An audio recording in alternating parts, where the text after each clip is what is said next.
Dans cette vidéo, on va s'intéresser à l'exercice que vous avez sous les yeux. Alors cet exercice traite des taux d'évolution, avec un petit taux d'évolution global, et puis un petit taux d'évolution moyen, et une petite prévision. Voilà en fait ce qui va nous intéresser sur cet exercice. Bien, donc le bénéfice de l'entreprise s'élevait à 200 000 euros en 2010. Alors, une fois de plus, on prend les notes tout de suite, ça veut dire que là je vais gribouiller dessus, hein. Donc en 2010, on avait 200 000 euros. Alors, je vais peut-être même en fait le mettre à côté. Hop, je vais mettre là. Donc, je vais me faire une petite colonne supplémentaire. Tac, un petit 200 000. C'est toujours intéressant de prendre des notes quand on lit un énoncé. La progression en pourcentage de ces bénéfices d'une année à l'autre est reportée dans le tableau suivant. Alors, une fois de plus, il faut bien lire ici le 40% qui est là. Alors, je vais juste le surligner. Le plus 40% qui est là, c'est bien l'évolution de 2010 à 2011. De 2010 à 2011, il y a eu une évolution de 40%. Question 1. Calculer pour chacune des années le bénéfice de l'entreprise. Alors, pour calculer le bénéfice de l'entreprise en 2011, on prend donc le bénéfice en 2010, autrement dit 200 000 euros, et on va lui affecter le coefficient multiplicateur qui traduit l'augmentation de 40%, donc 1,40. Rappelez-vous, le 100 plus 40, le tout divisé par 100, ça fait 1,40. Et lorsque l'on effectue ce calcul, on tombe sur 280 000. Ce qui veut dire qu'en 2011, il y avait un bénéfice de 280 000 euros. Pour trouver le bénéfice en 2012, on va prendre les 280 000 que l'on a trouvé en 2011 et on va les multiplier par le 1,35 qui traduit l'augmentation de 35%.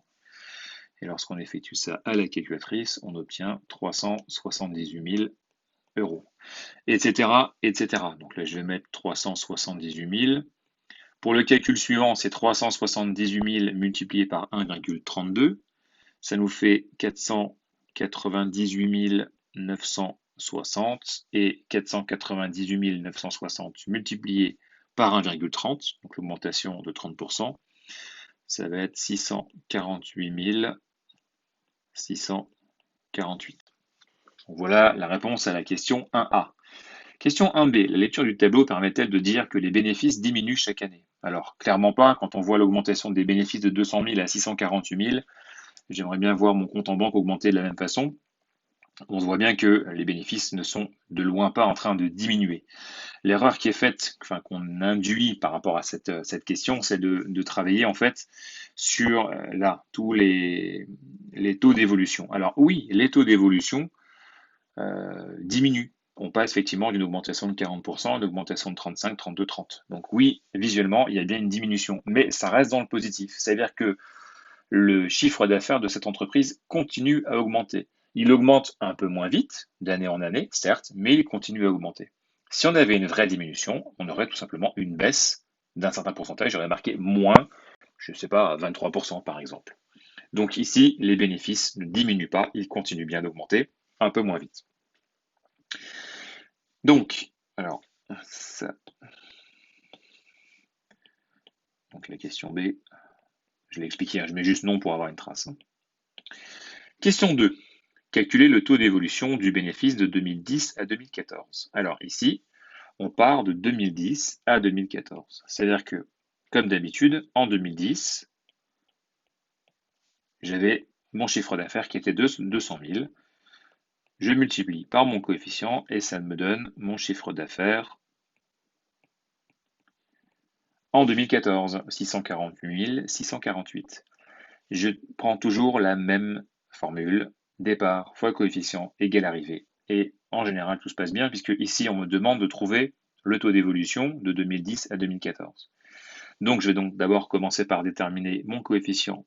C'est un coefficient global, hein, de 2010 à 2014. On va le trouver en effectuant la division 648 648 divisé par 200 000. Et lorsque l'on effectue cette division à la calculatrice, on obtient 3,2432. Donc là, on a un coefficient global. Pour passer au taux global, on prend ce coefficient fois 100 moins 100. Et ça correspond donc à une augmentation de 324, oh pardon, je dis des bêtises. Hop.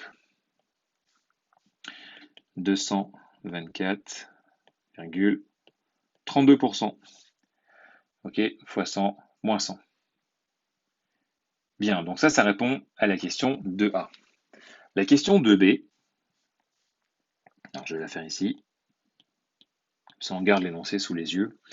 Elle vous demande de calculer le taux d'évolution annuel moyen de 2011 à 2014. Alors il y a un petit côté vicieux aussi, il faut faire attention, parce que dans la question 2A, alors je vais vous le mettre je vais vous le surligner, on vous demandait de 2010 à 2014.